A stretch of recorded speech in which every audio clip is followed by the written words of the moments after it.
where you gon' wanna move your feet until they start to bleed. DJ, take it away. Tonight is all for you and me. So baby, spin and let the music begin. I know you feel it within. So go ahead and just spin, just spin for me. Won't you spin? Don't let the doubt in you win. I know you feel it within. So go ahead and just spin for me. Won't you? I know it's hard for you to give it a try, but you are not alone. I'm here with you. I think you owe it to this beautiful night to lose all your control. Do it for you. Let me show you a place where you gon' wanna move your feet until they start to bleed. DJ, take it away. Tonight is all for you and me. So baby, spin and let the music begin. I know you feel it within. So go ahead and just spin for me. Won't you spin? Don't let the doubt in you win. I know you feel it within. So go ahead and just spin for me. Won't you? Don't be afraid.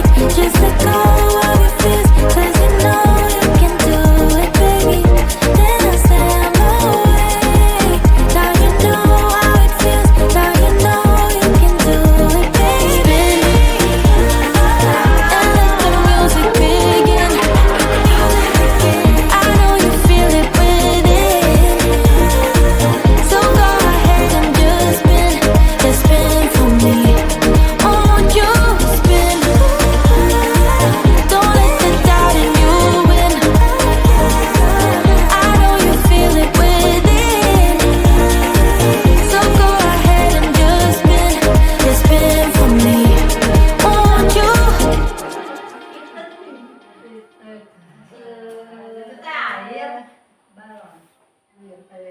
Balon. Balon terbang. Air. Kemarin tuh apa ya? Air aki.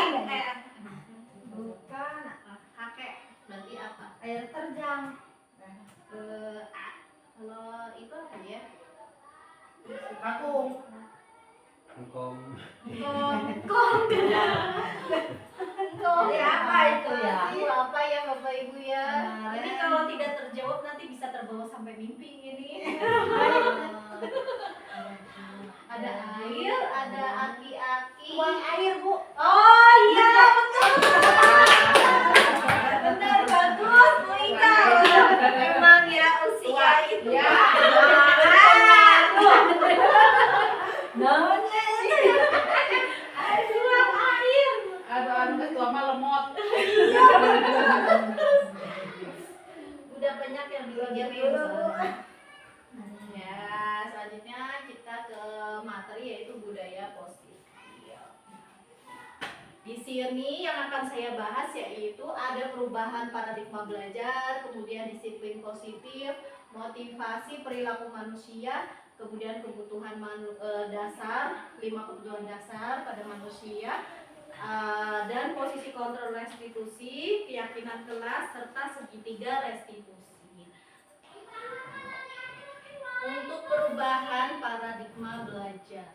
Jadi seperti halnya kita ini kan paradigma dalam dunia pendidikan pun berubah.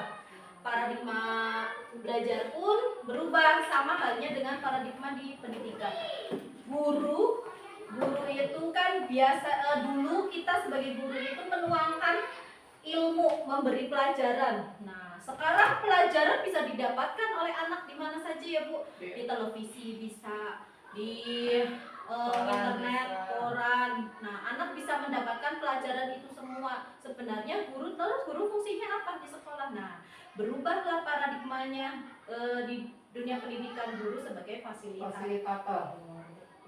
Begitu juga perubahan paradigma belajar. Paradigma belajar sendiri nih, oh ya, ini ada simulasi dulu ya Bapak Ibu. Boleh pakai ini.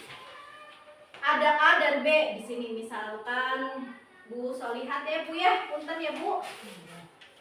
Nah, ini misalkan pegang kertas, Bu Solihat memegang kertas, kemudian digenggam, kertasnya itu digenggam. Nah, digenggam di kepala Bu, begini ya, boleh digenggam. Kemudian Bu Ika atau Bu Teti boleh Bu Ika mencoba untuk Menjawab. mencoba dengan sekuat tenaga untuk meminta benda tersebut, merayu. Bun, ayo Bun, Bun, ayo. Bukan Bun, nggak usah. Tapi sudah yang bulan kan nih. Nah, iya. Betul, ya kayak gitu ya Bu. Jadi ketika kita mau disuap seperti apapun, dirayu seperti apapun, kalau kita mengontrol tangan kita dengan menggenggam keras, ya itu tidak akan bisa. Nah, begitu juga ini membuktikan tentang kontrol bahwa manusia. Nah, kita sebagai guru itu ya, yang tadinya guru itu mengontrol murid. Nah, kemudian sekarang itu paradigmanya itu kan sudah berubah. Jadi dulu itu teori kontrol. Jadi guru mengontrol murid, kemudian guru mengkritik dan membuat murid merasa bersalah. Kemudian guru memberikan penguatan secara positif, efektif dan bermanfaat. Kemudian orang dewasa memiliki hak untuk memaksa tadi ya. Jadi kontrol. Kita seringkali tanpa kita sadari bahwa kita itu seringkali itu tadi berusaha mengontrol mereka, siswa-siswi kita. Diam, kalau nggak diam nanti keluar ke kelas, keluar dari kelas gitu ya. Coba tidak boleh rame, tidak boleh misalkan berantem dengan teman. Kita hanya sekedar memberikan arahan-arahan yang mungkin bagi kita itu bukan hal yang salah, tapi ditanggapi oleh anak dengan hal yang berbeda gitu. Sehingga tadi ya, yang tadinya dari ini apa stimulasi kita itu sebenarnya sudah mulai berubah paradigmanya, stimulasi respon ke teori kontrol. Jadi yang tadinya kita mencoba mengubah orang agar berpandangan sama dengan kita tadi ya, memaksa siswa kita agar sama dengan kita, itu sudah diganti, berubah menjadi kita yang berusaha memahami pandangan orang lain tentang dunia. Jadi kita berusaha memahami, kan ada ya Bu mengatakan bahwa kalau dengan anak-anak itu kita harus ikut terjun ke dunia mereka, ke dunia anak-anak. Dunia orang dewasa dengan dunia anak-anak itu kan berbeda. Nah itu perilaku buruk dilihat sebagai suatu kesalahan. Dulu kita itu memandangnya kalau anak itu jahil itu sebagai perilaku buruk, salah, tidak boleh. Nah sekarang kita perlu memahami bahwa perilaku yang mereka lakukan itu pasti ada tujuannya. Bisa saja si anak itu cari perhatian, bisa saja si anak itu memang kurang kasih sayang di rumah, atau bisa saja anak itu pendiam sekali, tidak mau jawab, tidak mau berbicara. Bisa jadi anak itu memang karena tidak punya teman. Nah itu dulu orang lain bisa mengontrol saya, sekarang hanya saya yang bisa mengontrol diri saya sendiri. Jadi gitu, hanya Anda yang bisa mengontrol diri Anda. Tadi seberapa keras pun Bu Ika merayu Bu Solihat itu tidak akan goyah. Nah, Bu Solihat tidak akan goyah karena Bu Solihat kuat mengontrol dirinya. Nah, begitu juga harapan kita kepada anak-anak didik kita. Jadi menanamkan kekuatan yang mengakar pada dirinya sehingga dia tidak mudah goyah dalam hal terutama karakter. Nah, Kemudian pemaksaan ada pada saat bujukan gagal. Kan tadi udah dirayu-rayu, ayo bun, buka bun, tangannya bun. Terus lama-lama nggak mau buka, akhirnya dipaksa tangannya dibuka. Nah itu, kalau sudah dibujuk gagal, pasti kita akhirnya memaksa. Saya juga sering melakukan itu kepada anak saya, sengaja tidak sengaja ya Bu. Padahal tuh ayo mandi, pertama ngomongnya pelan, ayo mandi, gak mandi-mandi, lama-lama angkat aja dipaksa gitu kan. Nah itu, kolaborasi dan konsensus menciptakan pilihan-pilihan baru. Jadi diajak berdiskusi, gimana kalau 5 menit lagi ya kita nanti mandi, misalkan kayak gitu. Bagaimana kalau ini jadi mencari solusi bersama-sama dengan siswa misalkan. Model selanjutnya, model berpikir menang atau kalah. Nah, zaman dulu kita sering ya Bapak Ibu, makanya nih rajin belajar nih, ayo rajin biar kamu ranking 1 gitu kan ke anak kayak gitu. Itu kan kita terkadang kita merasa bahwa kita sedang memotivasi dia, padahal sebenarnya tidak. Bisa jadi si anak itu ya motivasinya yaitu hanya menang dan kalah gitu. Nah, nanti yang ranking di bawahnya akan merasa kalah gitu, jangan sampai itu terjadi. Nah, maka harus diubah menjadi model berpikirnya yaitu menang-menang. Jadi mengatakan bahwa semuanya adalah pemenang, kalian semua adalah para pemenang. Kan pada hakikatnya kita juga itu kan pemenang ya Bapak Ibu ya.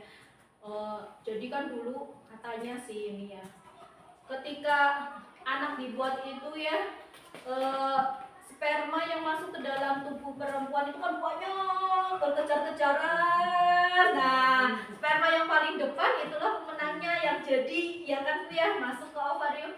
Nah, itu yang jadi anak. Nah, berarti sebenarnya kita semua manusia di dunia itu adalah pemenang gitu. Nah, selanjutnya yaitu materi tentang disiplin positif. Kita sering mengingatkan kepada siswa-siswi kita, ayo berbuat disiplin. Mereka tahu bahwa oh disiplin. Tapi ada beberapa siswa yang berpikir bahwa disiplin itu adalah suatu paksaan. Nah, suatu keharusan, wah aku harus disiplin nih. Disiplin itu seperti apa? Itu seperti hal yang mengekang. Padahal di mana ada kemerdekaan, disitulah harus ada disiplin yang kuat. Jadi harapannya adalah kalau disiplin yang kuat itu akan memberikan kemerdekaan di kemudian hari. Jadi ketika kita terbiasa disiplin, bangunnya pagi, misalkan gitu ya, teratur jamnya. Nah, di masa depan pun nanti akan terbiasa seperti itu dan akan menjalaninya tidak sulit. Misalkan nanti di lingkungan kerja itu tidak menjadi beban karena sudah terbiasa disiplin. Sungguh pun disiplin itu bersifat self-disiplin, yaitu kita sendiri yang mewajibkan kita dengan sekeras-kerasnya. Tetapi itu sama saja, sebab jikalau kita tidak cakap melakukan self-disiplin, wajiblah penguasa lain mendisiplinkan diri kita. Dan peraturan demikian itulah harus ada di dalam suasana yang merdeka. Itu kata Ki Hajar Dewantara, Bapak Pendidikan Indonesia. Nah, maksudnya itu seperti ini. Ketika kita sendiri kan kita menanamkan disiplin dalam diri kita, tetapi kita nggak bisa menanamkan disiplin, maka perlu dorongan kan dari orang lain agar kita disiplin gitu ya. Nah, maksudnya itu wajiblah penguasa lain mendisiplinkan diri kita. Nah, itu. Dan itu penguasa lain itu berupa apa? Peraturan. Nah, tetapi suasananya harus merdeka. Yang namanya merdeka itu maksudnya tidak merasa. Betul Bu, tidak ada rasa paksaan, tidak rasa tertekan ya Bu. Benar. Ini dari Ki Hajar Dewantara. Nah, lalu sebenarnya apa makna disiplin? Disiplin itu berasal dari bahasa mana ya? Yunani ya kayaknya ya. Latin. Berasal dari bahasa Latin, disiplina, yang artinya belajar. Makna asal dari kata ini berkonotasi dengan disiplin diri dari murid-murid Sokrates dan Plato. Ini ya, para filsuf zaman dahulu, Sokrates dan Plato. mendisiplinkan murid-muridnya. Maksudnya itu adalah belajar. Disiplin diri membuat orang menggali potensinya menuju sebuah tujuan apa yang dia hargai. Jadi ketika disiplin itu bagian dari kita menghargai itu. Misalkan kita disiplin waktu nih, berarti kita menghargai waktu. Kita disiplin terhadap diri kita sendiri, harus makan pagi sarapan jam sekian, siang jam sekian, sorenya makan sekian dengan harapan langsing misalkan. Itu kan kita mencoba menghargai diri kita ya. Namun dalam budaya kita, makna kata disiplin telah berubah menjadi sesuatu yang dilakukan seseorang pada orang lain untuk mendapatkan kepatuhan. Jadi zaman sekarang itu, bukan zaman sekarang, dulu waktu kita sekolah juga menganggapnya disiplin adalah aturan, ya kan Bu, dari seseorang untuk diri kita agar kita itu patuh dengan aturan tersebut. Nah, dulu kita berpikirnya seperti itu. Sekarang itu tidak. Sebenarnya dari asal mulanya saja disiplin artinya belajar. Maka sebenarnya disiplin adalah belajar itu. Belajar untuk menghargai diri, menghargai tadi waktu, menghargai diri. Nah, selanjutnya kecenderungan umumnya adalah menghubungkan kata disiplin dengan ketidaknyamanan tadi, menghubungkannya dengan peraturan. Dikekang. Disiplin itu bukan kebebasan, aku harus didisiplinkan, aku harus dikekang, aku harus dipaksa. Nah itu bukan dengan apa yang kita hargai atau pencapaian suatu tujuan yang mulia. Padahal maksudnya disiplin itu tadi capaiannya adalah tujuannya menjadi anak yang sukses, kesadaran sendiri. Benar Bu, seharusnya disiplin itu sebenarnya yaitu belajar ya Bu, munculnya dari diri sendiri.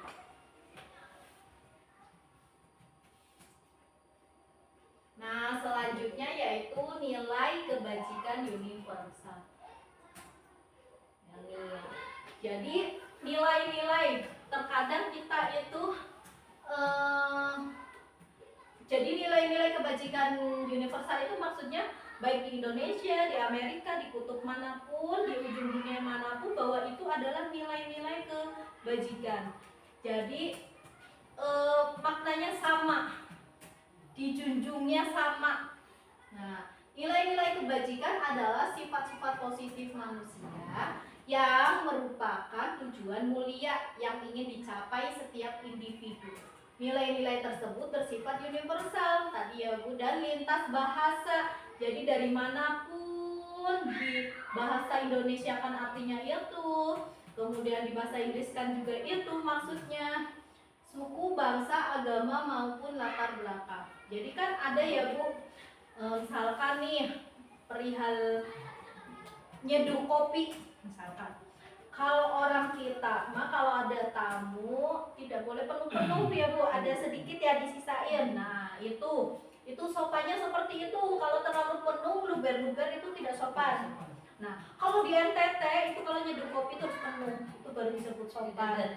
Ya, gitu deh. Jadi penuh gitu ya Bu. Misalkan seperti itu. Nah, ya itu bukan nih bukan dari hal menyeduh kopinya yang merupakan nilainya, tapi yang menjadi nilai kebajikannya itu adalah kesopanannya. Gitu.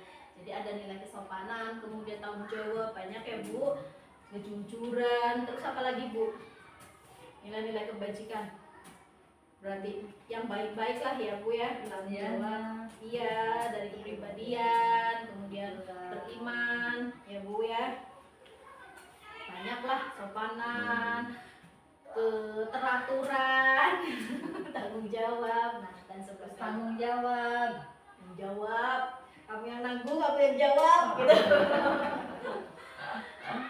Dengan mengayokan nilai-nilai kebajikan yang diyakini seseorang, maka motivasi intrinsiknya akan terbangun sehingga menggerakkan motivasi dari dalam untuk dapat mencapai tujuan mulia yang diinginkan. Jadi yang paling utama yaitu nilai-nilainya dulu. Kamu meyakini bahwa sopan itu penting, kamu meyakini bahwa tanggung jawab itu penting. Iya, saya meyakini. Nah, maka muncullah motivasi dalam dirinya, dia akan berusaha menjadi orang yang bertanggung jawab. Tapi kalau kita tidak meyakini, itu mah hanya untuk orang-orang tertentu, tanggung jawab itu bukan punya saya tapi punya atasan misalkan seperti itu. Nah, akhirnya kita tidak punya motivasi bertanggung jawab. Selanjutnya ini baru 23 ya.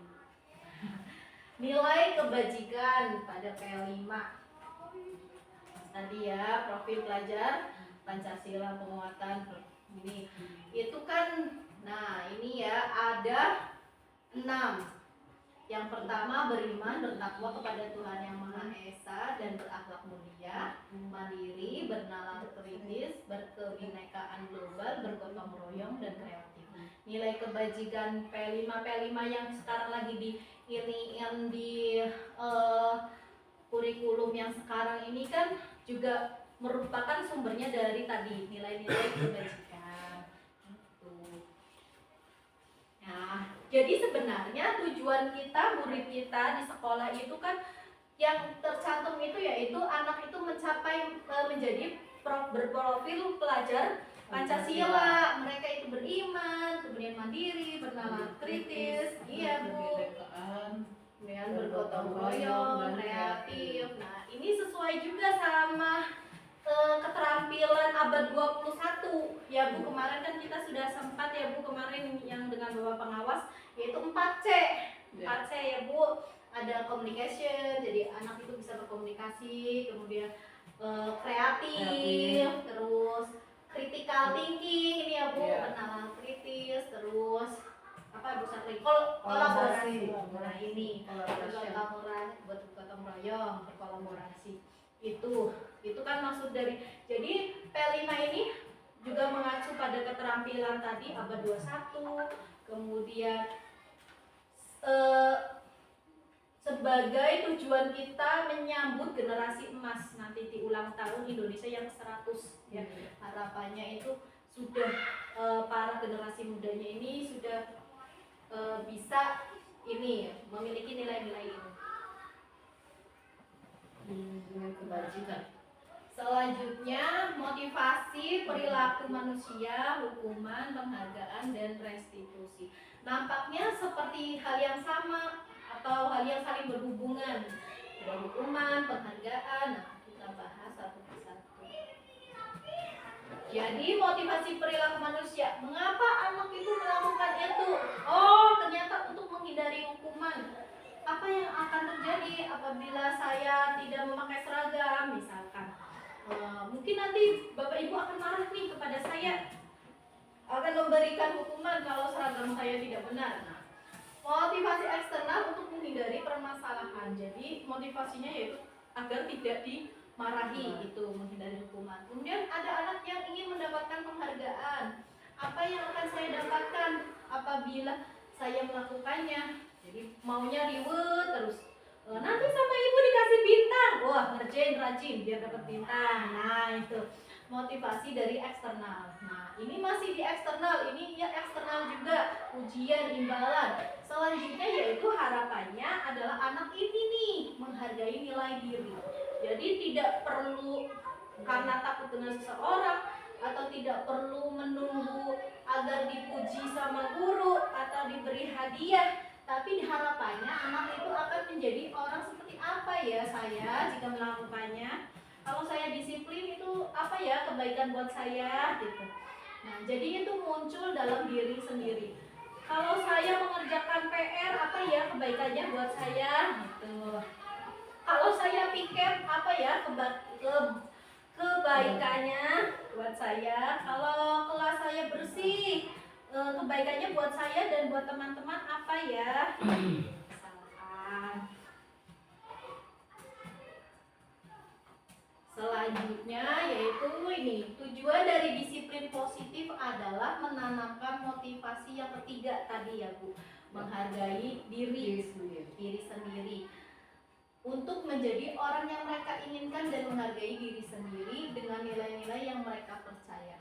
Nah, ketika murid-murid kita memiliki motivasi intrinsik, mereka telah memiliki motivasi yang berjangka panjang, jadi akan terbawa sampai dewasa sepanjang hayat. Iya, betul Bu, sepanjang hayat motivasi yang tidak akan terpengaruh pada adanya hukuman atau hadiah. Misalkan nih mau ya ini harapannya nanti jadi pemimpin yang jujur, pemimpin yang tidak Bertanggung jawab. iya yang bertanggung jawab. Jadi sudah benar-benar mengakar dalam dirinya ya Bu. Gitu.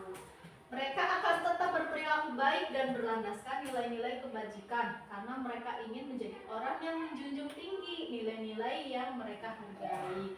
Misalkan nih, jadi nggak ada itu ya Bu acara yang misalkan di Alfamart ya, Bu apa di pom bensin, aku duluan nih ke di ATM misalkan, duluan ya aku menyerobot antrian misalkan ya. Kadang kan ada ya ibu-ibu ya mau beli sarapan nih, duluan nih anakku mau berangkat sekolah ya iya sama Bu, kita juga mau berangkat gitu. Kita juga punya anak, kadang kan ada ya nyerobot ya Bu di Alfa lagi mau bayar mintanya duluan aja barang ditaruh di depan. Nah itu jadi harapannya itu nilai-nilai dalam diri anak itu diajari antri itu bisa sampai dewasa. Oh anak pandai antri misalkan, budaya antri ya. Anak jujur itu dari sekarang misalnya dari kecil jadi mengakar. Kalau melakukan kesalahan tuh rasanya aduh batinnya seperti ini bukan saya banget nih gitu rasanya. Nah selanjutnya yaitu tentang keyakinan kelas.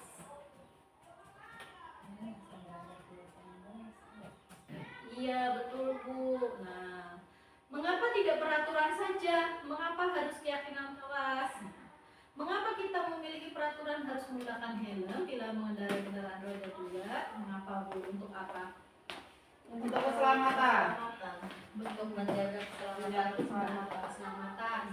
Mengapa itu? Ya kepala ya Bu. Karena nanti kalau kepalanya terbentur, apa kepalanya kena aspal, bisa-bisa yang sakit semuanya, seluruh badan. Kemudian mengapa kita memiliki peraturan 3M? Kemarin waktu Covid ya, harus menggunakan masker, mencuci tangan, dan menjaga jarak. Kenapa Bu? Hubungannya dengan Kesehatan. iya betul, hubungannya dengan kesehatan. Kemudian kenapa kita memiliki peraturan harus datang tepat waktu pada saat ikut pelatihan? Nah kenapa Bu? Maksudnya agar apa? Pasti kan kita ya kalau motivasi eksternalnya kan takut nanti dimarahin pengawas gitu ya Bu. Eksternal itu mah ya. Kalau intrinsiknya mungkin lebih ke ini sebagai tanggung jawab saya nih gitu ya Bu. Nilai-nilai tepat waktu, ketepatan waktu, tanggung jawab. Nah, untuk mendukung motivasi intrinsik kembali ke tadi ke nilai-nilai atau keyakinan yang menggerakkan seseorang dibandingkan mengikuti serangkaian peraturan-peraturan. Bu kenapa tuh selalu pakai helm? Di sini mah nggak ada polisi, misalkan kayak gitu ya Bu. Anak-anak masa kayak gitu. Iya, karena kita menganggapnya keselamatan misalkan gitu. Tidak takut dengan polisinya itu eksternal. Kemudian Bu kenapa misalkan kita harus mematuhi peraturan kita harus pakai seragam, kan seragam mah gak ada hubungannya sama otak katanya gitu ya Bu. Anak sekarang mah ya sampai gitu. Bu kenapa rambut harus dipotong, kan gak ada hubungannya sama peraturan kayak gitu kan ya. Iya jadi Kan ada itu janji siswa. benar Bu. Nah ya tuh, jadi anak dibiasakan untuk disiplin untuk masa depannya nanti ya. Nah, jadi kalau peraturan benar tadi ya. Budaya positif itu lingkupnya lebih luas. Nah, budaya positif itu ada karena lingkungan yang positif. Nah, lingkungan yang positif pun ada karena kita memiliki keyakinan di kelas sehingga terbentuk lingkungan yang positif. Nah, kalau peraturan kelas itu lebih kecil. Jadi kayak tadi ya, menggunakan seragam merah putih di hari Senin misalkan. Tuh, menggunakan sepatu warna hitam. Nah, itu keyakinan kelas ada setelah itu peraturan kelas. Jadi ada bedanya antara peraturan dan keyakinan. keyakinan kelas itu sifatnya lebih abstrak, tidak terlihat dan peraturan lebih rinci dan konkret. Tadi ya Bu, misalkan keyakinan kelas itu biasanya hubungannya sama nilai-nilai kebajikan tadi Bu. Keyakinan kelas berupa pernyataan-pernyataan yang universal. Jadi tidak menuju ke sesuatu yang spesifik, misalkan dia mengatur sepatu atau mengatur seragam, itu tidak. Beda sama peraturan. Kalau peraturan kan itu misalkan mengatur tentang penggunaan pakaian, mengatur tentang penggunaan sepatu, harus warna ini itu. Harusan. Iya, tapi kalau keyakinan itu lingkupnya lebih kepada nilai-nilai kebajikan apa gitu. Selanjutnya pernyataan keyakinan menggunakan bentuk positif. Kalimatnya itu tidak pakai kata jangan, tidak pakai kata tidak. Nah, jadi kalimatnya itu kalimat positif. Kalimat yang bentuknya positif gitu. Maaf ya. Misalkan kan jangan buang sampah sembarangan misalkan ya. Maaf ya, buang sampah pada tempatnya. Apa itu? Nanti nilai kebajikannya Bu yang diambil. Misalkan kesehatan apa hubungannya sama gitu misalkan dengan ya jadi positif.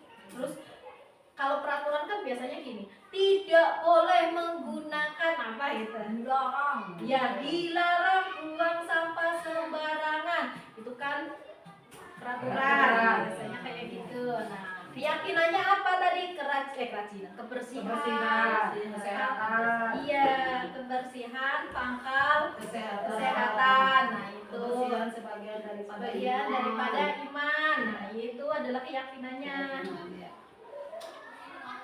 Selanjutnya, nah keyakinan kelas itu hendaknya tidak terlalu banyak sehingga mudah diingat dan dipahami oleh semua warga kelas. Jadi harapannya itu mau kelas, terutama kelas rendah ya, tidak usah banyak-banyak. Misalkan buat saja, misalkan setiap anak buat satu atau setiap 2 anak itu buat satu misalkan.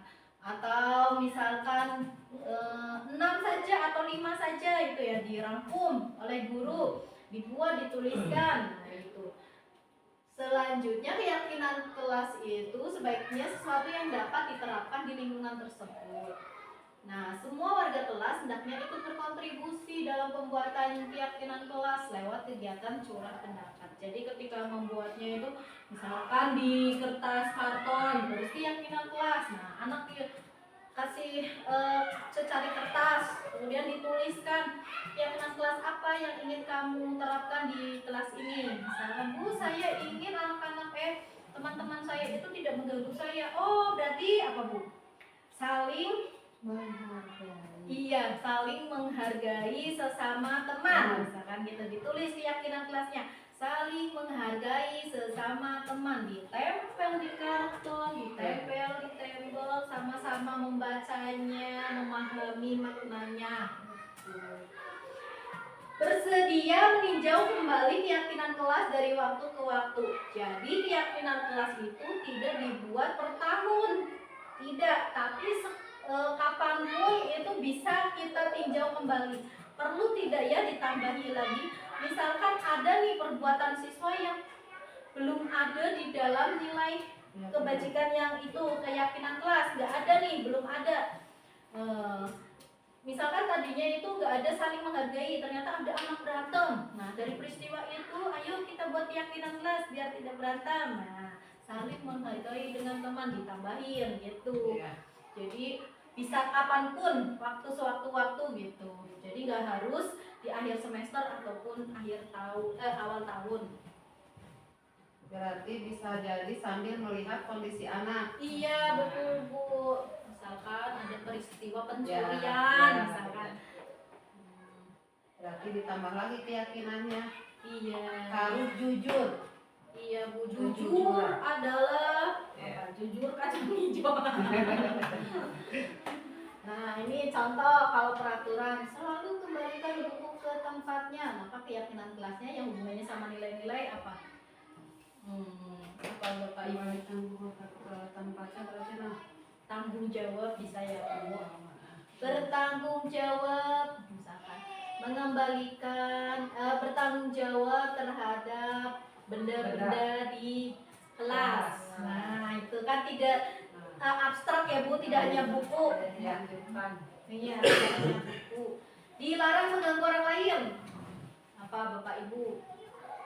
Keyakinan jelas. Iya, bisa sayangi teman. Nah, sayangi temanmu, saling menyayangi gitu. Saling mengasihi misalkan. Ya. Menghadirkan kasih sayang di kelas misalkan gitu ya. Hadir di sekolah 15 menit sebelum pembelajaran dimulai. Berarti apa? Tepat waktu, betul Pak Andi. Anak orang. Orang pemisahan, aduh, jangan dibully. Selanjutnya, dilarang melakukan kekerasan. Apa Bapak Ibu? Apa ya nilainya, nilai kebajikannya berarti apa ini?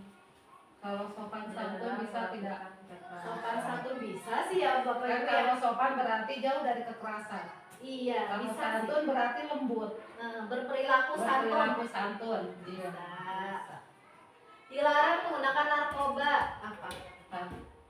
Kesehatan mungkin ya hubungannya ya tadi ya.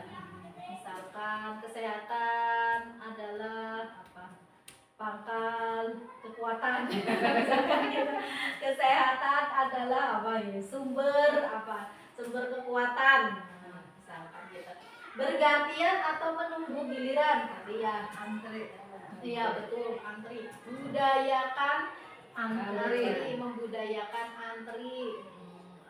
Saling menghargai ya Bapak Ibu.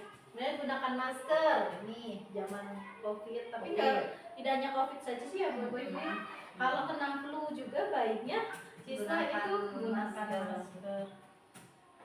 Apa Bapak Ibu gunakan masker? Menjaga kesehatan. Benar Bu tadi ya kesehatan. Kesehatan masih kesehatan. Ya, masuk ya Bapak Ibu ya. Jangan berlari di kelas atau koridor kayak gini, di kelas lari latihan. Belum kata Saling menghargai.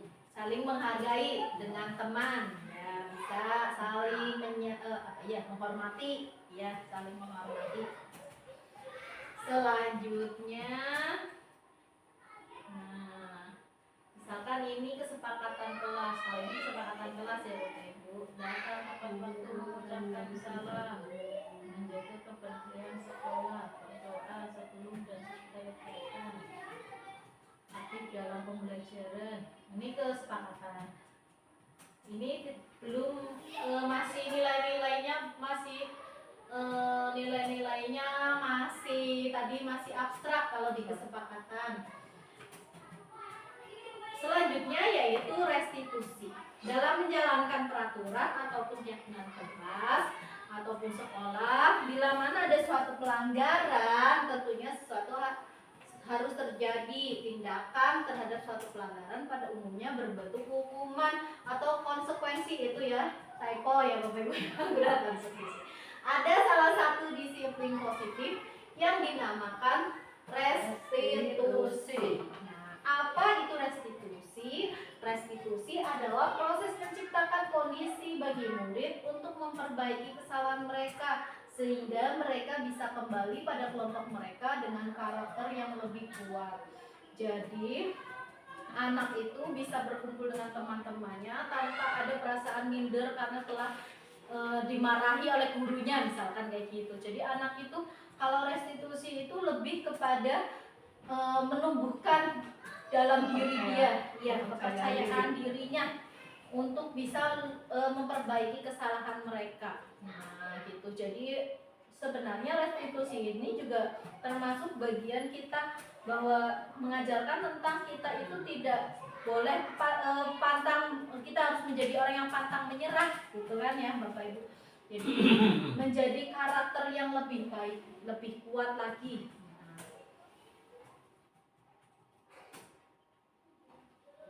Restitusi itu bukan untuk menebus kesalahan, tapi lebih kepada belajar dari kesalahan. Iya Bu.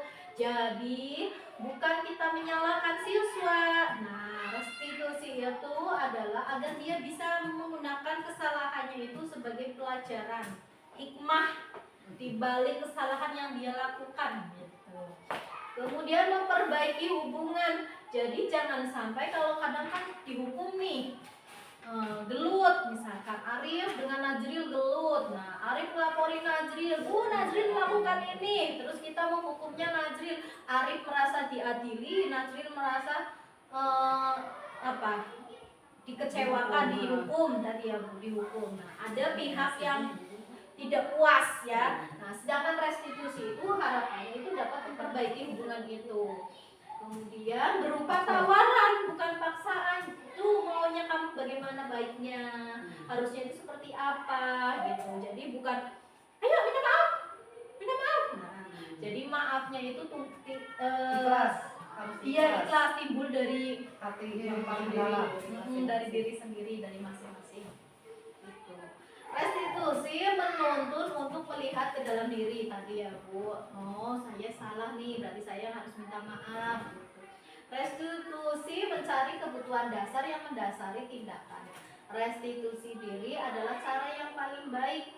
Restitusi fokus pada karakter, bukan tindakan. Restitusi fokus pada solusi, jadi mencari gimana cara ininya menemukan solusi. Restitusi mengembalikan murid yang berbuat salah pada kelompoknya. Jadi ketika kembali ke temannya tidak dibully oleh teman-temannya, diterima baik oleh teman-temannya. Nah, jika kita memberi hukuman itu ya sesuatu yang menyakitkan itu pasti terjadi. Hukuman itu pasti menyakiti. Nah, aku dihukum, aku malu, aku kecewa, aku jadi marah, aku jadi ingin membangkang. Nah, biasanya seperti itu. Tidak nyaman untuk murid ya dalam waktu panjang, jangka panjang. Jadi membekas. Dulu aku waktu kecil pernah nih dilempar ini hapus. Ingat terus. Sampai aja nah. Iya ya Bu, gitu ya Bu. Ibu pernah? Apa? Tapi kalau anak lain Bu guru. Bu temennya.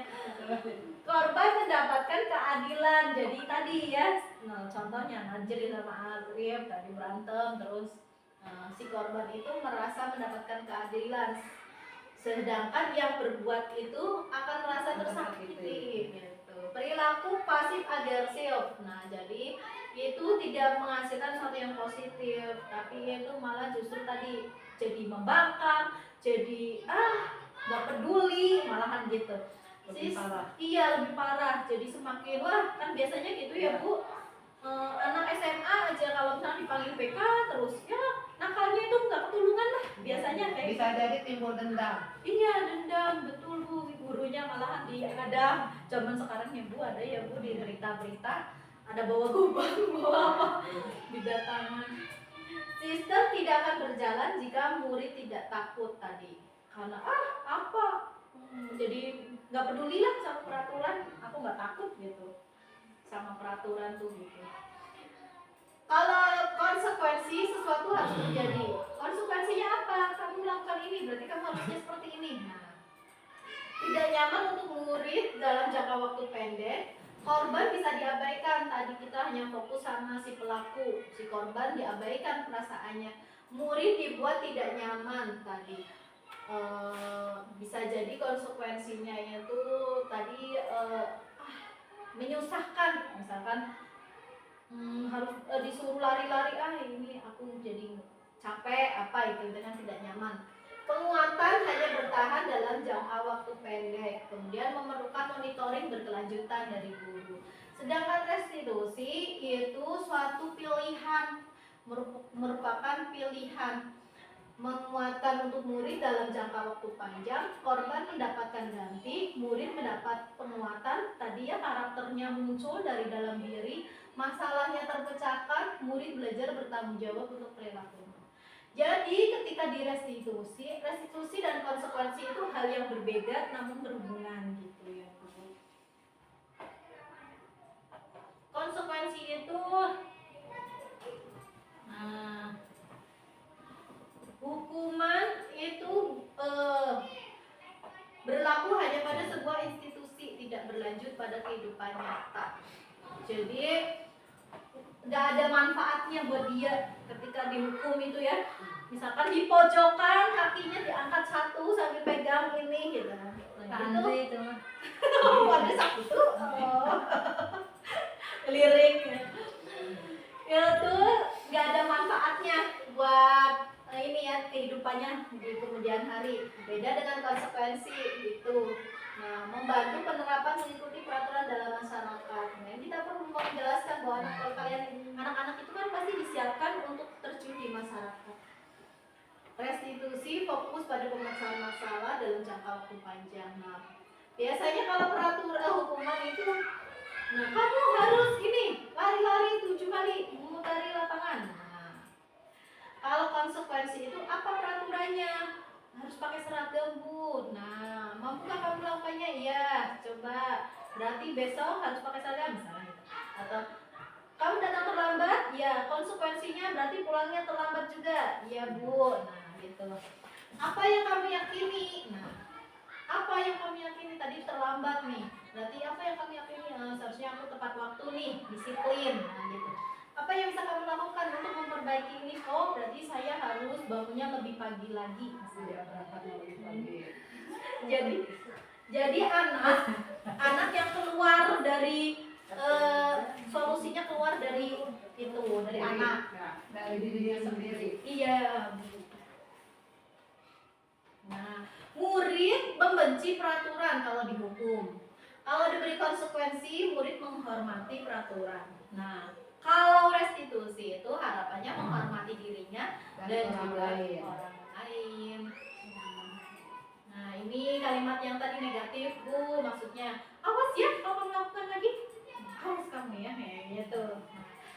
Netral, lakukan apa yang saya lakukan. Kalau itu, oke dikurangi nilai. Nah, iya Bu. Kalau besok tidak mau berkenan, nanti ku ibu dikurangi nilai. Oh berarti tidak boleh itu. Iya sebenarnya, tapi diganti kita nanti. sengaja nggak sengaja ya Bu, Iya. karena aja kalimat itu. Padahal niatnya baik supaya Iya. anak bawa. Benar Tapi Bu. tetap salah ya. Iya Bu, jatuhnya ke anak itu menganggapnya nanti takutnya sama Nilai ya. motivasinya jadi ekstrinsik tadi Iya. ya, nilai.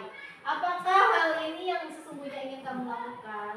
Jadi diambil dari dalam dirinya yang terdalam gitu.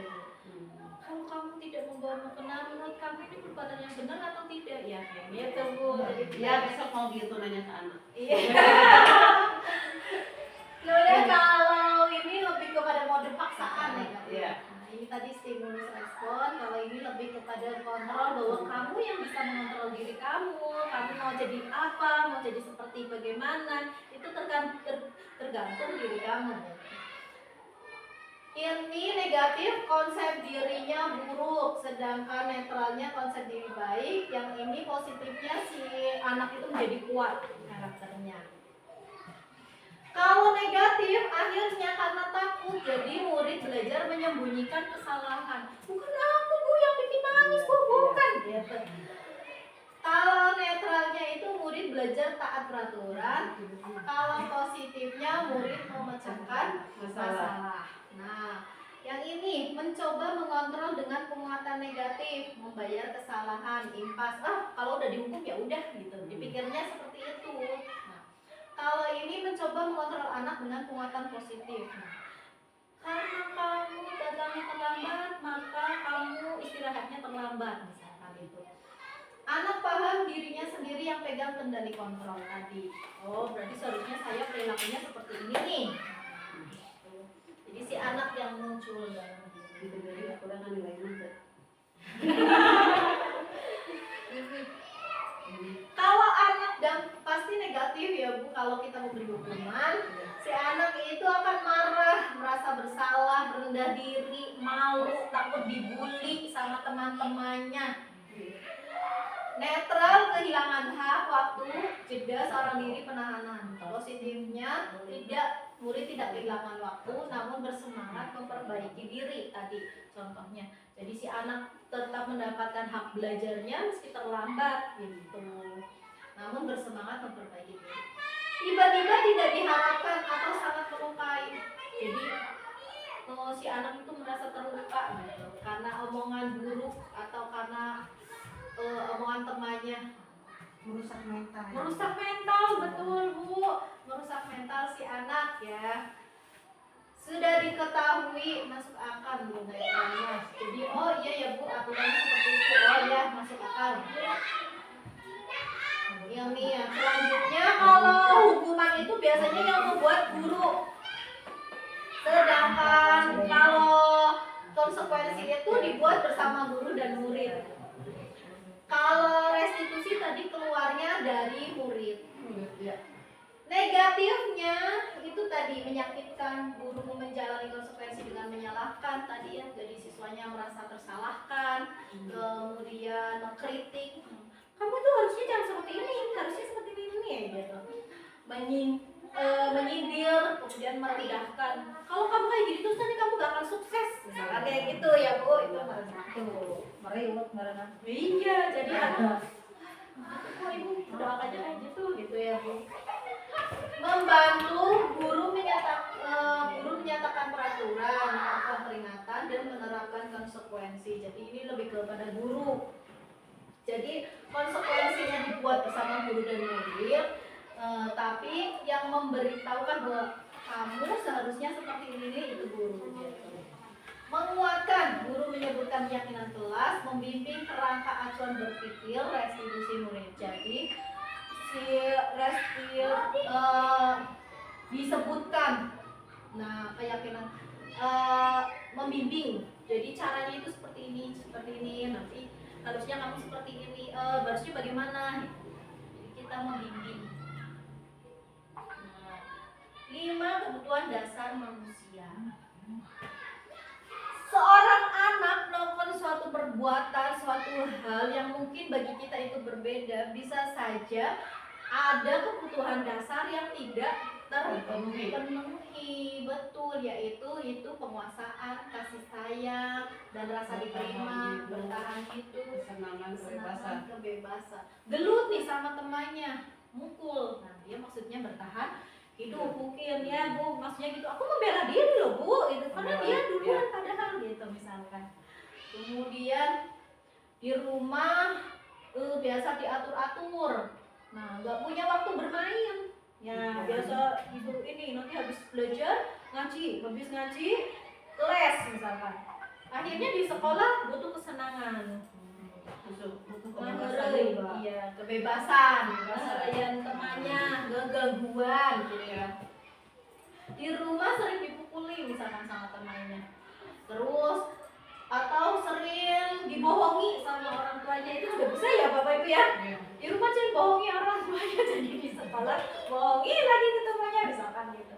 Itu bisa kasih sayang dan rasa diterima, dan ingin punya banyak teman. Aku orangnya nggak bisa berteman, aku biar teman-temannya ketawa, bikin ngelucu kayak gitu di kelas. Akhirnya teman-temannya pada ketawa, ih dia ternyata lucu ya, Pak Andri ternyata lucu ya. Gitu. Kemudian penguasaan yang tadi ya, dia ingin selalu tampil paling hebat di antara teman-temannya. Nah, itu penguasaan. Itu bisa saja dia itu secara penguasaannya kurang. Di rumah biasa terkontrol sama orang tuanya. Akhirnya dia itu ingin mengontrol teman-temannya. Nah, itu ya Bu, ada ya yang sisa kayak gitu ya. Di rumah biasa diatur-atur, makanya dia jadi pengatur nih. Iya, ngatur.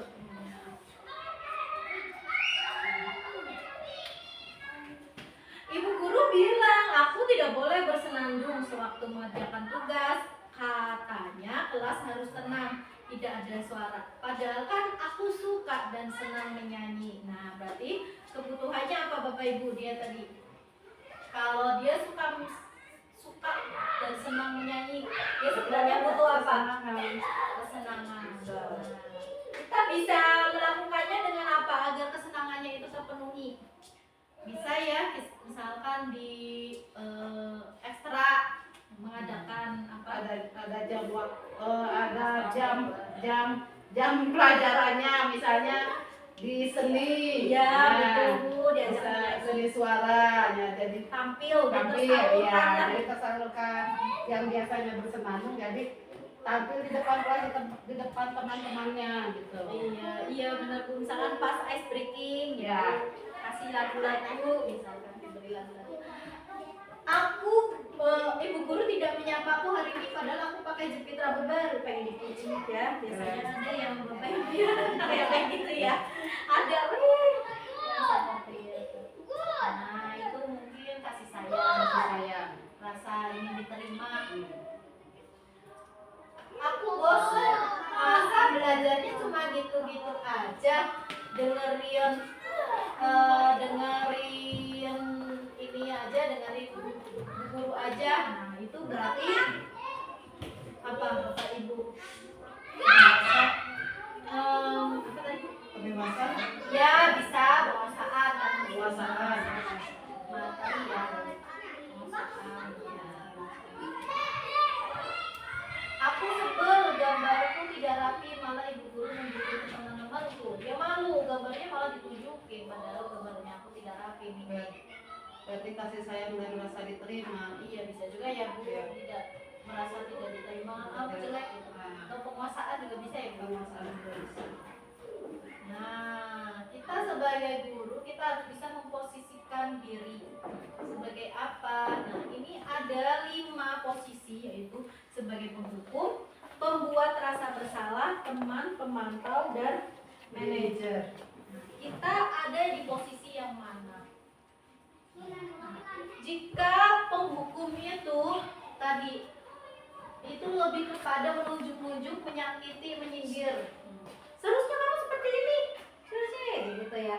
Nah itu tidak boleh. Pembuat merasa bersalah, berceramah, menunjukkan kekecewaan mendalam. Jadi menasehati, kadang kamu gak kasihan sama ibu, nanti ibu dimarahi bapak, kepala sekolah. Nah itu. Jadi kita berusaha biar anak itu merasa bersalah kalau melakukan itu. Nah, itu namanya pembuat merasa bersalah. Teman, jadi dekat kan sama teman, aduh jangan kayak gitu kayak gitu. Jadi kayak kita merasa dekat saja dengan mereka. Pemantau, kamu melanggar aturan ini, seharusnya seperti ini, nah misalkan gitu. Kamu harus melaksanakan konsekuensi yang seperti ini. Nah itu sebagai pemantau. Sebagai manajer itu yaitu dengan mengajukan pertanyaan-pertanyaan. Apa yang kamu yakini? Nah, kalau kamu yakini itu gimana? Kamu mau memperbaikinya enggak? Nah, kelihatannya itu seperti ini ya Bapak Ibu ya, terlalu belibet gitu, terlalu ini. Tapi sebenarnya kita harus ada di posisi manajer. Sebagai guru, kita seharusnya berada di posisi manajer. Karena dengan kita berada di posisi manajer, harapannya itu dapat menguatkan watak dan karakter. Kalau kita sebagai penghukum itu hanya akan menjadi anak itu pendendam. Kemudian kalau tadi menjadi pembuat merasa bersalah, itu anak pasti akan menyembunyikan. Kalau teman itu jadi kayak tergantungan. Nah, kalau ini menyesuaikan bila diawasi jadi pemantau. Biar tidak dihukum sama guru gitu misalkan. Biar tidak diberi konsekuensi. Nah, itu memantau bila diawasi. Nah, lalu bagaimana caranya? Biasanya murid itu kalau penghukum itu lebih ke tidak peduli. Tahu kalau dihukum ya udah gitu, dia nggak peduli. Kalau rasa bersalah si anak akan minta maaf ya Bu, nggak akan aku ulangi lagi. Jadi dia minta maafnya kepada bu guru kalau misalkan berantem sama temennya, bukan minta maaf ke temannya, tapi ke gurunya misalkan. Saya pikir bapak atau ibu teman saya tadi, kok ibu kok kayak gitu ya? Saya pikir selama ini bapak atau ibu tuh teman buat saya kayak gitu. Saya akan dapat berapa bintang kalau melakukan hal tersebut. Nah ini jadi lebih kepada reward. Jika sudah melakukan hal tersebut, saya akan mendapatkan apa? Kalau restitusi yang manajer, kalau sebagai manajer, kontrol manajer, dia akan berpikir bahwa apa ya yang bisa saya lakukan untuk memperbaiki diri saya ini. Nah, apa ya yang bisa saya lakukan untuk memperbaiki masalah gitu. Nah, kalau biasanya akan mengulangi kesalahan berulang kali, perilaku menjadi agresif tadi ya Bu. Bukannya si anak jadi nurut, jadi soleh, tapi malah menjadi-jadi. Nah itu. Kemudian dampaknya kalau sebagai pembuat merasa bersalah, si anak merasa gagal, tidak berharga karena aku sudah berbuat salah pada ibu. Nah, sebagai teman tergantung, tidak mandiri dan tidak bisa memutuskan. Kalau pemantau menitik beratkan pada dampak pada diri sendiri. Jadi apa manfaatnya buat aku kalau aku melakukan itu? Jadi dia lebih melihatnya manfaatnya ke diriku, buat aku, ego lah. Iya. Kalau manajer, si anak akan mengevaluasi menjadi diri yang lebih baik. Nah, kaitannya dengan dunia anak itu ya, dunia ini, murid akan meletakkan guru di luar dunia yang berkualitas. Murid meletakkan guru di dalam ini. Jadi di bayangan si anak itu dunia yang berkualitas itu yang seperti apa? Oh, yang seperti ini, seperti ini, seperti ini, seperti ini. Anak itu punya gambaran dunia yang dia cita-citakan, impikan. Nah, tapi kalau kita sebagai penghukum, maka itu ada di luar dunia yang dunia berkualitas. Nah, itu. Kalau menjadi pembuat merasa bersalah, guru itu ada di dalamnya. Sedangkan kalau sebagai teman, murid akan meletakkan guru sebagai orang penting yang dalam dunia berkualitasnya. Sebagai pemantau, murid meletakkan guru peraturan di dunia berkualitas. Sedangkan sebagai manajer, harapannya murid akan meletakkan dirinya sebagai individu yang positif positif dalam dunia berkualitas. Iya, jadi dia akan melihat dunia itu lebih positif lagi. Nah, misalkan ini ada kalimat, saya kecewa sekali dengan kamu. Biasanya siapa? Tadi penghukum, pemantau, teman, atau pembuat merasa bersalah, atau manajer? Manajer. Memang Kecewa sekali kan. Aku kecewa sama kamu, harusnya aku gak kayak gitu. Kayak drama aja ya, kecewa sekali. Jadi si anak merasa bersalah ya, berarti membuat itu merasa bersalah bisa ya. merasa bersalah ya. Hal yang kayak aku tidak pernah benar melakukannya, jadi si anak itu merasa wah apa-apa yang aku lakukan salah, apa aku yang salah, berarti apa? Teman. Ya bisa sih Bu ya, teman merasa tadi apa pembuat merasa bersalah, Pembuat ya, merasa bersalah. misalnya ini lakukan demi saya ya, itu berarti Teman. Nah, kamu mau mendapatkan bintang hari ini tadi, berarti Pemantau. Iya. Bagaimana kamu bisa menyelesaikan permasalahan ini? Manajer. Nah, betul. Ini ada segitiga restitusi.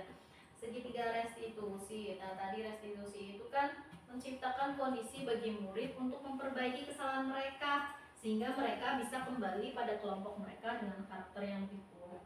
Restitusi juga adalah proses kolaboratif yang mengajarkan murid untuk mencari solusi untuk masalah. Jadi berdiskusi prosesnya dan membantu murid berpikir tentang orang seperti apa yang mereka inginkan dan bagaimana mereka harus memperlakukan orang lain. Jadi itu kebaikannya untuk diri kamu, ke orang lain itu bagaimana gitu ya Bapak Ibu. Nah, ada 3 langkah dalam tahapan restitusi. Yang pertama yaitu identitas. ya, yang kedua Validasi tindakan yang salah. yang ketiga Menanyakan keyakinan.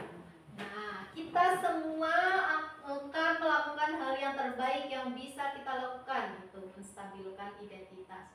Semua perilaku pasti memiliki alasan. Tadi ada 5 kebutuhan dasar yang tidak terpenuhi. Keyakinannya kita semua memiliki motivasi di dalam diri.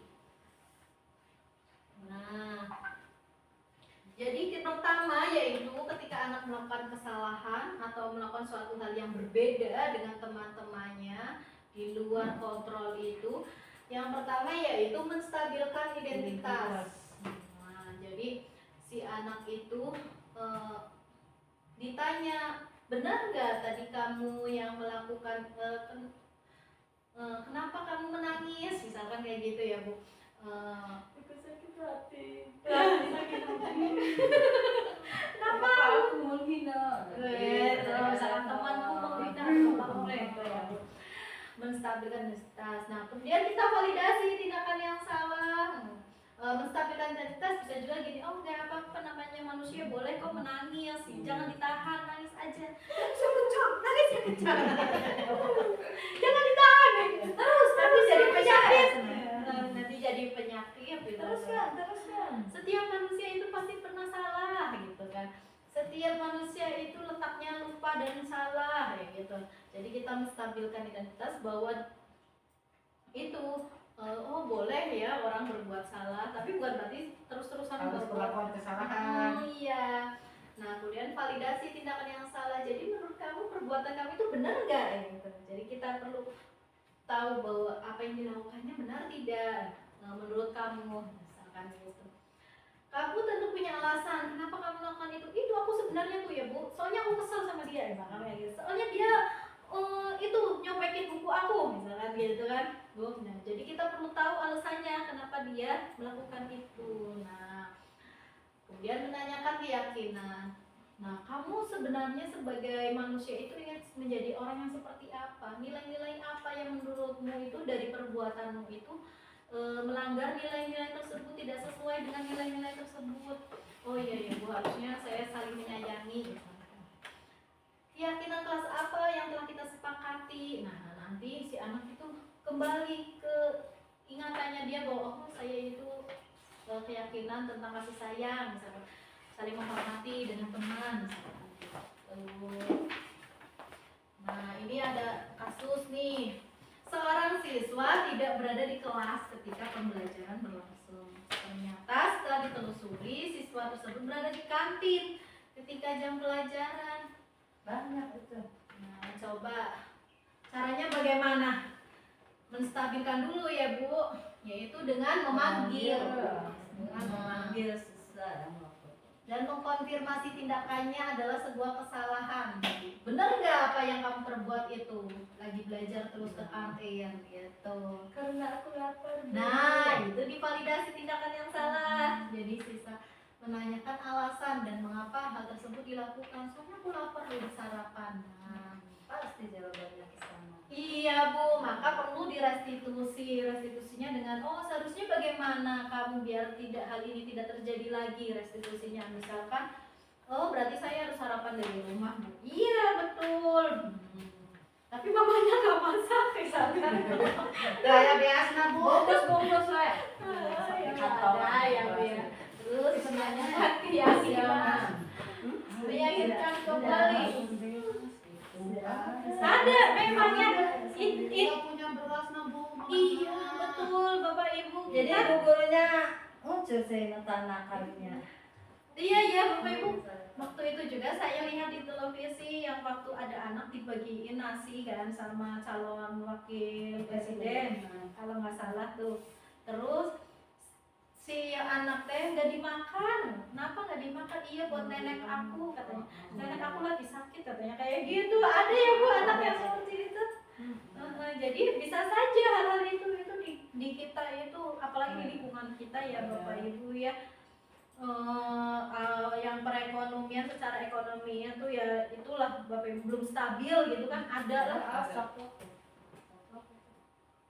Dia coplok. Nah itu tidak stabil. Akhirnya, nah kita bisa apa? Ini mungkin bisa jadi bahan bagi kita guru. Oh Bahan gimana ya? pemikiran, bahan pertimbangan. Iya benar Bu. Barangkali atau oh iyalah coba ajak teman-temannya untuk berbagi makanan misalkan itu bisa. Kemudian menanyakan keyakinan tadi ya, kalau perilakunya itu yang tidak sesuai dengan keyakinan yang mana misalkan itu. Nah, itu cukup dari saya Bapak Ibu, barangkali ada pertanyaan. Sahabat tolong kasih contoh itu untuk apa tadi teh? Restitusi. Di restitusi itu apa contohnya yang tidak perlu direstitusi itu? Oh iya, Yang ada tidak ya. perlunya. Iya betul, tidak semua masalah itu perlu direstitusi. Jadi ada masalah yang tidak perlu direstitusi. Misalkan tadi baru sekali nih si anak tidak bawa atau baru sekali tidak bawa buku, itu tidak perlu ditanyain macam-macam ya Bapak Ibu, pasti membutuhkan banyak waktu. Nah itu mungkin kita bisa menanyakannya sampai tadi saja alasannya kenapa nggak mau pensil, oh lupa Bu, ya udah gitu. Nah solusinya pasti anak tahu, oh besok pasti nggak akan lupa lagi gitu kan ya Bapak Ibu. Jadi nggak semuanya masalah itu perlu Restitusi. masalah yang Saya sederhana tidak itu. pakai seragam karena lupa, karena tidur di sini itu Iya itu ya Bu, sulit banyak ya Bu anak kita mah ya Bu. Tidak pakai seragam, kenapa tidak pakai seragam? Soalnya Bobo di bibi. bobo di bibi, bobo di nenek kayak Kenapa gitu. nggak persiapan? Nggak pulang kayak Jadi gitu nanti kan ada ya. jawaban. Ada ya Bu ya. Mau bertanya, Ya Bu. terus apakah kalau sudah direstitusi, apakah perlu diberi konsekuensi? Ya bisa sih Bu, konsekuensi itu tetap perlu ya Bu. Ya. Jadi tadi konsekuensi itu bukan hal yang salah sebenarnya.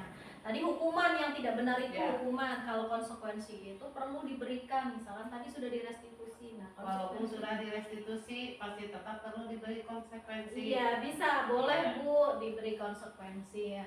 Tuh.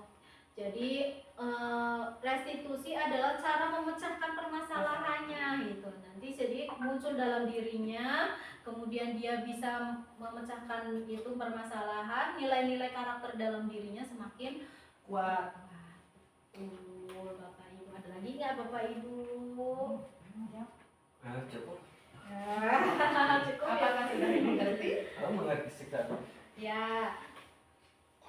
Sementara ini dulu ya Bapak Ibu untuk penjelasannya. Nanti semoga kedepannya kita bisa membuat keyakinan kelas di masing-masing kelasnya. Bapak Ibu kita praktekkan bersama-sama, kita saling menopang, Siap. saling Saling berkolaborasi. saling menguatkan, betul, ya. saling mendorong, kompak. Kompak. Ya. Terima kasih. Tidak ada alasan mau ke Kemana? Ke hutan belantara. Ya. Terima kasih Bapak Ibu. Wassalamualaikum warahmatullahi wabarakatuh. Waalaikumsalam.